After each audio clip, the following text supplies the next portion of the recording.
been too long, but who cares about that? Because guess who's back for 2024? Our favourite person in the media world, none other than the wonderful Megyn Kelly, joining us from the United States. And isn't there a bit of news for us to talk about this year?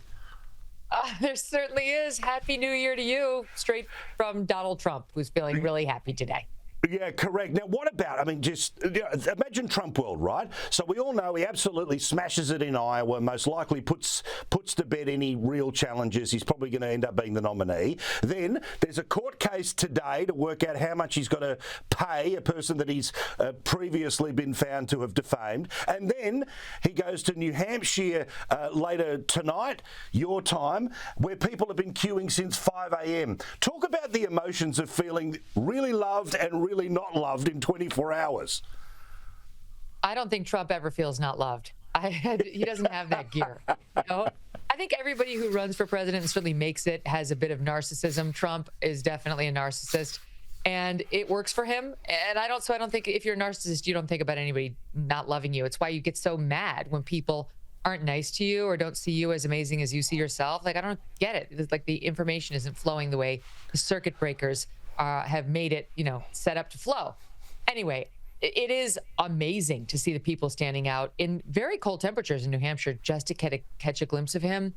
And look, it speaks to the thing about Trump. He's not just the former leader of the free world and the guy very possibly going to be the next one. He's a star. He's a celebrity. And it's like he's literally the most famous person in the world now. And once he's back on the national stage and he's getting his swagger back because he got this big victory last night and he's really looking he's definitely looking inevitable for the nomination, maybe beyond that. People just want to catch a glimpse of him. They want to be there to see the magic. And I'm sure the rallies are going to be repopulated in a way they haven't been recently. It's all starting to flow for him. Now, obviously, there are, cable news shows that are covering the election in real time, and you've had that experience, as have I, which often means there's sometimes some really stupid things that get said or some over-analysis that happens. The joy of this quick conversation is we can just straight shoot here. Trump's going to be the nominee. Literally, it's a court. That's the only reason that he would not end up being the person on the Republican side of the ballot. I know that, yes, technically there's New Hampshire next week and then there's South Carolina a month after that. But if people are willing to sit in the snow from 5 a.m. for 12 hours to see you, and then you're beating Nikki Haley in her home state, it's game over. It's done. Mm-hmm. Look, even if Nikki Haley wins New Hampshire, it's done. Realistically, with all due respect to her and Ron DeSantis, it was not a win. It was nothing close to a win. He did not, quote, earn a ticket out of Iowa. He needed to beat Trump. The only way for them to wrest control of this thing away from Trump, who was already running away with it in the polls, was for DeSantis to handily defeat Trump in Iowa, for Haley to do the same to him in New Hampshire, and then to reset the field by the time they got down to South Carolina, so that maybe one of them could take it away from him there, weakening him before we go into Super Tuesday. He beat them both by 30 points plus in Iowa yesterday. She is not well positioned to win. There was only one poll showing her within, I think, 7 points of him in New Hampshire. All the others have shown him handily beating Nikki in New Hampshire. And she didn't do anything last night to change her trajectory. She's like, I can now officially say it's a two-person race. Between whom? You're not one of them. I don't know what she's.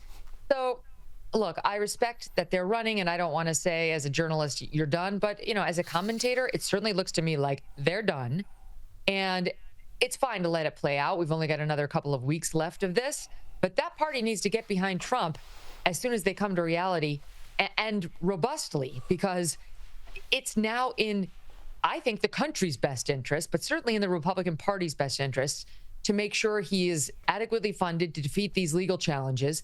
Otherwise, we're going to get 4 more years of a man who cannot find his way from the left side of the room to the right side, or his right-hand woman who has got about 2 sentences she strings together to try to sound like she knows what she's talking about. And it's obvious to the rest of us she doesn't. Now, obviously, Vivek Ramaswamy, he got single digits and he went, that's it, I'm out. But he straight away endorsed Trump in the same speech as when he was pulling out.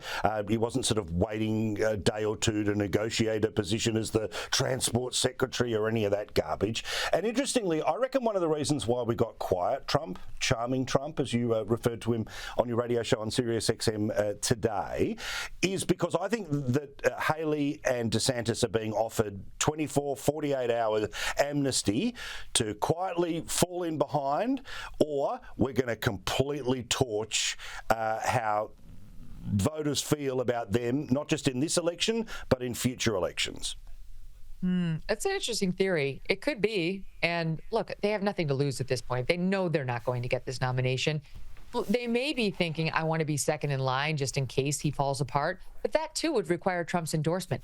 That, too, requires Trump to say, OK, I'll pass the baton to you in this imaginary world in which he's sitting in a prison saying, gee, I guess I can't do it. Who do I pass the baton to? All this is make-believe. So it's very hard to tell somebody who's losing that they've actually lost and it's time to throw in the towel when they've given it their all.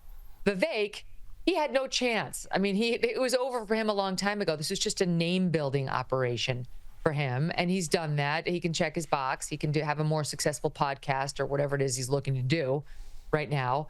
You know, he never distinguished himself from Trump anyway. So what was the downside in saying, yeah, guess what? Surprise, I'm Team Trump. It's like, we knew all along. And now there's a lot of chatter, Paul, about whether Nikki Haley has some sort of momentum not to become the nominee, but to become the VP nominee over the strong objections of hardcore MAGA. Yeah, hardcore MAGA not having it. And if they think they're running the table, well, most likely they're going to get what they want. Also, what about MSNBC? It is fun to watch super lefties explode when Trump doesn't just do well, but he flogs the rest of the field. And of course, it's all to do with racism, sexism, homophobia, misogyny, evil Christians. What about Joy Reid last night? I mean, it's the elephant in the room. She's still a brown lady that's got to try to win in a party that is deeply anti-immigrant and which accepts the notion that you can say immigrants are poisoning the blood of our country. Joy Reid and others suggesting the reason the Republicans are never going to get behind Nikki Haley is because she's brown. She has brown skin, and the Republicans hate people with brown skins. They hate the black people and the brown people. Everyone knows this, and that's why Nikki Haley, who was governor of a deep South state, who was made UN ambassador and who, is atop the polls after Trump right now, is secretly loathed by Republicans. I don't quite follow the rationale. And then the other commentators over on MSNBC were talking about how the real yesterday, even though Trump was 51%, it was bad news for him. Bad. Because he's only at 51%.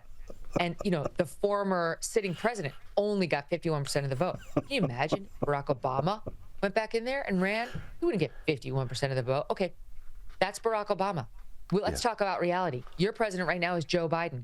And 77% of the country thinks he's too old, including over 60% of Democrats think he's too old. 2/3 of Democrats think someone else should be running. How do you think his poll would go if you people would allow a primary, which you won't? Right? Are we actually pretending that, I realize the Republican Party doesn't entirely want Trump, but more Republicans want Trump than Democrats want Joe Biden. It's just the Democrats are a lot more effective at keeping people out of their primary. And remember when Iowa had the chance to vote in 2020, Joe Biden came fourth. Remember, his candidacy was dead until he was able to do a deal in South Carolina. And then once he won South Carolina, and because African-American voters are the main ones that will end up voting in southern primaries, he ended up stitching together the wins that Trump is about to do as well. So please, they don't even remember their own history. But also, I love, let's also call a spade here, right? Which is, even if Nikki Haley became the nominee, they would pretend that she was Trump in a skirt. These were the people who said that, remember, Mitt Romney, boring Mitt Romney, had binders full of women, when, of course, he was referring to the amount of CVs that he had of female executives. Remember when John McCain was, the devil incarnate, and then when he ended up losing, he then became the Lion of the Senate. Anyone with an R next to their name, even if they were the exact identity politics MSNBC wants, well, they'll turn around and say that, you know, that they're not really authentic, or, you know, what's the racial term? Coconut. Yeah. Oh, I mean, 100% they'll do that to her. They would do it to DeSantis. They'd do it to any of these candidates. And this is why I think so many Republicans favor Trump, because they see what a fighter he is. They see how he's got this weird innate ability to smack down these attacks time and time again. I mean, who among us would be standing on their feet able to smile and crack jokes when we are facing 4 criminal indictments in the next year by these rabid prosecutors who want to throw us in jail for the rest of our lives? Most of us would have crumbled long before now. So I think, you know, most of the Republican Party is looking at Trump saying they're going to do this to everybody. They'll make everybody into the devil, for sure. There already were headlines about DeSantis saying he'll be even worse, even more dangerous, more of an authoritarian, more of a dictator, more of all the terrible things than Trump, when they thought he was catching fire. And they'll do it to Nikki Haley in a different way, too. And they look at Trump and think he's the only one who knows how to fight them. He's the only one who has fought them super effectively. DeSantis did well on COVID, but that's one. Trump's taken them on every level, on every subject, and doesn't seem fazed in the least by them. So I get the feeling that he's got the steely spine, and he might be the only one who can fight them. You've got this incredible story about a lady who filmed herself getting fired. I'll get to that in a second, but I do want to ask one quick last one about Trump, and it's sort of two-pronged.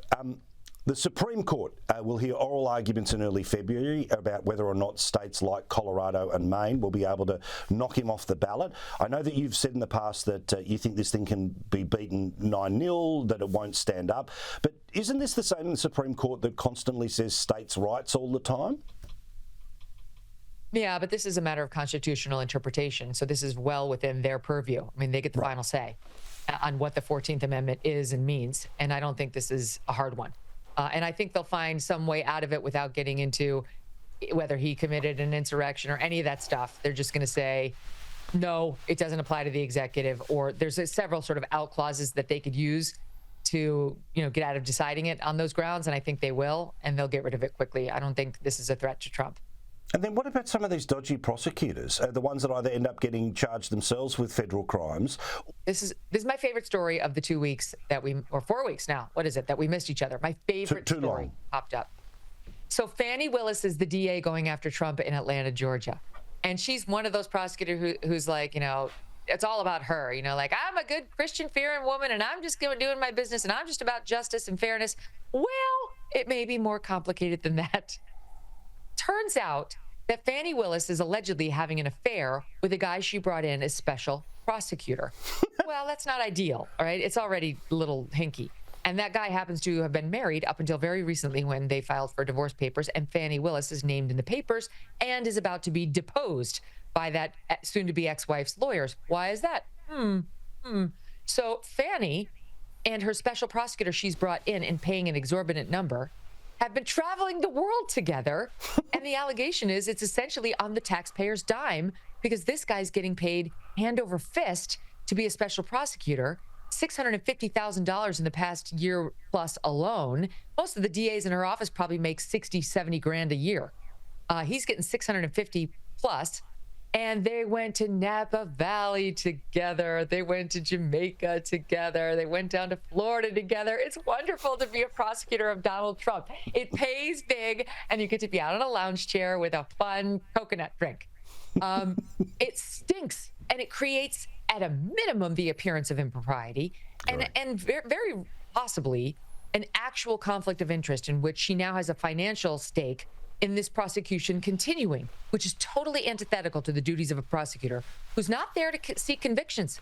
She's there to seek justice. So if the facts come out that he didn't do it, or this case looks weak, you're supposed to be the person who can say, the interests of justice are, I dropped this. But if you don't get to go to Jamaica anymore, if Napa Valley had such the tasty wine, I really want to get back there, but I can't afford it without the special prosecutor money this boyfriend of mine is getting, you've created a problem for yourself.